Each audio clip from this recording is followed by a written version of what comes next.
Hey, what's up, Solana coin holders? Welcome to another brand new guys. Today we'll talk about the next price target of Solana. What is next price target? Can you take a short position or long position?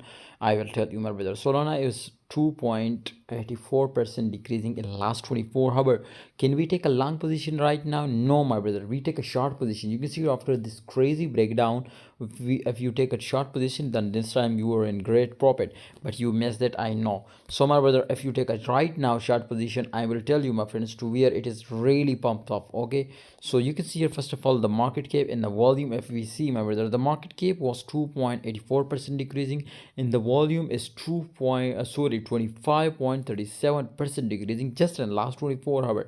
So that's mean, my brother, that it was in downtrend. Bearish chances is too much, and also we will see breakdown here now. So therefore, my friends, it is slowly, but big crash was also expected. So if you take a short position right now, this is a confirm that you will win the Solana trade. But for confirmed trades, you need to join my Telegram group, because link is in the description, and you print every day money like machine from my signal. See you next time, guys. Join Telegram group. Link is in the description.